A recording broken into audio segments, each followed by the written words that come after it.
చాలా ఆనందంగా ఉంది. ఏంటంటే 24 సంవత్సరాల క్రితం నేను ఫారెస్ట్ మినిస్టర్గా ఉన్నప్పుడు ఇక్కడికి వచ్చి శంకుస్థాపనకు వచ్చాను. నేను మళ్ళీ ఈరోజు మళ్ళీ స్పీకర్గా వేరే పదవి రాజ్యాంగ పదవిలో మళ్ళీ వచ్చి చెట్టు నాటే మొక్క నాటే అవకాశం రావడం అదృష్టంగా భావిస్తాను. అందులో తిరుపతిలో వెంకన్న స్వామి సన్నిధిలో నేనేమంటానంటే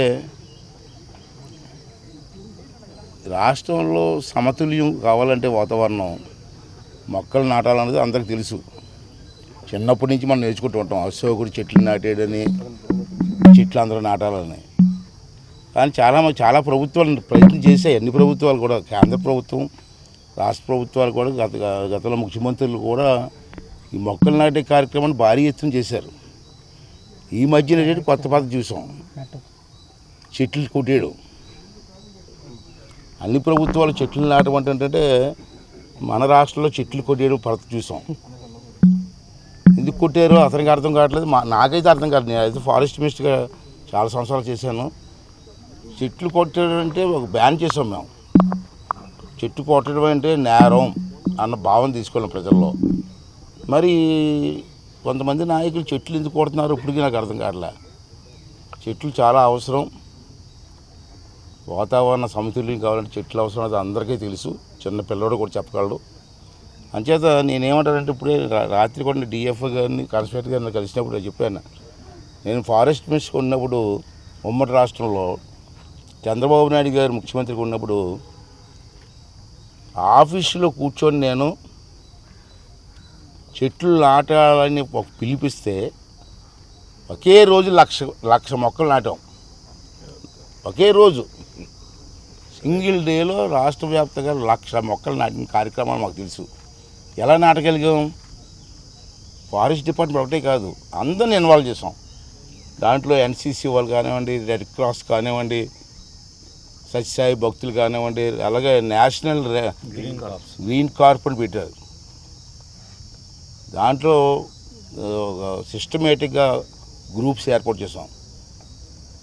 ఇంట్లో ఆఫీసులో కూర్చొని రేపు మార్నింగ్ 9 o'clock మొక్కలు స్టార్ట్ చేయండి అంటే సాయంత్రానికి 1,00,000 మొక్కలు నాటే కార్యక్రమాలు చేసాం. అదే అందుకే డిఎఫ్ఓ గారిని అంటున్నా, మళ్ళీ ఆ సిస్టమ్ రావాలి. మనం చంద్రబాబు నాయుడుకి కలిసినప్పుడు చెప్పాను, సార్ పూర్వం మనం చేసాం, ఇప్పుడు ఎందుకు చేయలేం? ఇంకా ఇప్పుడు ఎడ్యుకేటెడ్ అయ్యారు అంటే ముందు స్కూల్స్లో హై స్కూల్ స్థాయి నుంచి డిగ్రీ స్థాయి వరకు కూడా కమిటీస్ కావాలి. మనకి ఎన్సీసీ ఉందమ్మా, ఇప్పుడు ఎన్సీసీ ఎక్కడ ఉంది కనపడలేదు. పూర్వం ప్రతి స్కూల్లో ఎన్సీసీ ఉండేది, రెడ్ క్రాస్ ఉండేది, ఇటువంటి సొసైటీస్ ఉండేవి. వీళ్ళందరూ కూడా కార్యక్రమాలు అటెండ్ అయ్యేవారు. అలాగే గ్రీన్ కార్ప్ అని చెప్పాము మేము, నేషనల్ వైడ్ 1,00,000 మంది దాంట్లో సభ్యులు. మళ్ళీ దాన్ని రివైజ్ చేసి మనం పికప్ చేయగలిగితే రాష్ట్ర వ్యాప్తంగా 1,00,000 మంది కార్యకర్తలు, గ్రీన్ కార్ప్ కార్యకర్తలు ఉంటే మనం ఫోన్ కాల్తో కార్యక్రమాలు చేయవచ్చు. మళ్ళీ పూర్వం వైభవం తీసుకురావడానికి చక్కటి అవకాశం వస్తుంది. చాలా సంతోషం.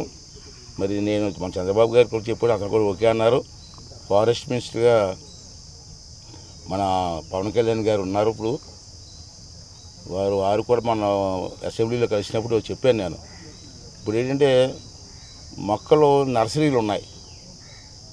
నర్సరీలు డిపార్ట్మెంటే పెంచాలనుకుంటున్నాం, తప్పది. నేను ఫారెస్ట్ మినిస్టర్ ఉన్నప్పుడు చంద్రబాబు గారు మేము కలిసి విలేజ్లో లేడీస్ కమిటీస్ ఉంటాయి, విలేజ్ కమిటీస్ అని, మహిళా సంఘాలు, వాళ్ళకి ఇచ్చేవాళ్ళం పెంచమని. మేము మొక్కకి ఎంత అమౌంట్ అని ఇచ్చేవాళ్ళు గవర్నమెంటు. వాళ్ళు మొక్కలు పెంచేవారు. ఒక సైజుకి వచ్చిన తర్వాత మళ్ళీ గవర్నమెంటే ఆ మొక్కలు పర్చేజ్ చేసేవాళ్ళు. మేము ఒక పక్క మొక్కలు హెల్తీగా ఉండి విలేజ్ కమిటీ లేడీస్కి ఇన్కమ్ వచ్చింది. ఎందుకు చేయకూడదు? మనకు 14,000 పంచాయతీలు ఉన్నాయి రాష్ట్రంలో.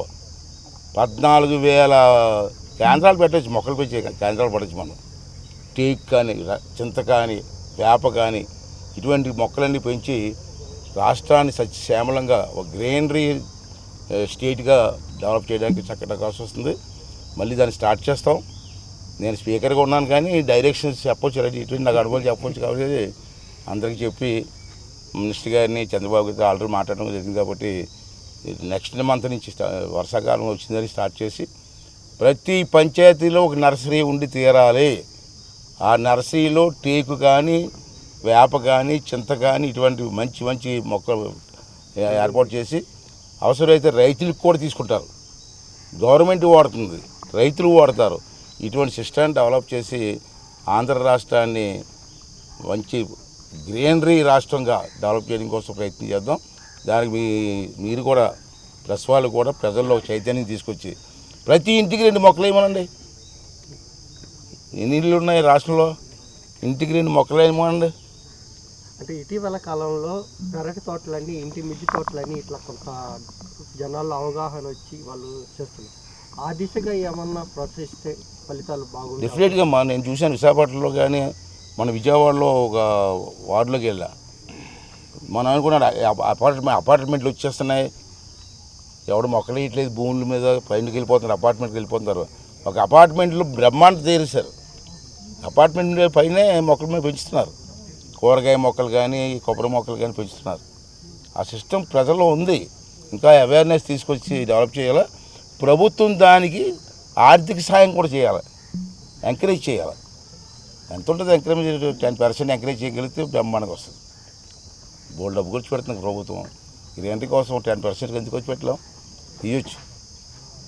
అంటే జగన్మోహన్ రెడ్డి ప్రతిపక్ష హోదా అని చెప్పి మళ్ళీ కోరడము, మిమ్మల్ని మీకు లేఖ రాయడము, కోర్టుకి వెళ్ళడం. అంటే అతను రాయడం కరెక్టే, స్పీకర్గా ఉన్నాను కాబట్టి. నేను ముందే చెప్పడం మర్చిపోయాను మీకు, నేను మంత్రిగా ఉంటే మాట్లాడేవాడిని. స్పీకర్గా కొంచెం నాకు కొన్ని హద్దులు ఉన్నాయి, అంతే మాట్లాడలేను. మీరు అడిగిన క్వశ్చన్కి సమాధానం చెప్తాను. ప్రతిదానికి చట్టం ఉంది.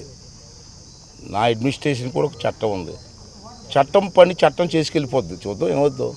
సరే, ఇప్పుడు వాతావరణంలో సమతుల్యత వాళ్ళు చూశారు కదా, ఈ అసెంబ్లీలో 175 మందిలో 88 మంది ఫస్ట్ టైం ఎమ్మెల్యే కదా. అది మంచి పరిణామం. 88 మంది అంటే తక్కువ, 175లో. ఇప్పుడు వాళ్ళందరికీ కూడా నేను అసెంబ్లీలో ప్రమాణస్వీకారం చెప్పాను. వీళ్ళందరూ 88 మంది వచ్చారు. ట్రైనింగ్ క్లాసులు పెడదాం, సబ్జెక్ట్ నేర్చుకోండి. మీ గ్రామాల్లో, మీ ప్రాంతాల్లో ఏం మాట్లాడాలో, ఏ సబ్జెక్ట్ మాట్లాడాలో మీకు అవకాశం ఇస్తాను. అసెంబ్లీలో మాట్లాడండి. దానివల్ల ఉపయోగం ఏంటంటే అక్కడ అధికారులు ఉంటారు, మంత్రి ఉంటాడు, మీరు చెప్పింది నోట్ చేసుకుంటారు. దాంట్లో కొన్ని కార్యక్రమాలు అయితే మీకు ఆ బెనిఫిట్ జరుగుతుందని చెప్పాను. మొన్న కూడా నాకు ఉన్నది ఏంటంటే question hour 1 hour as per rules.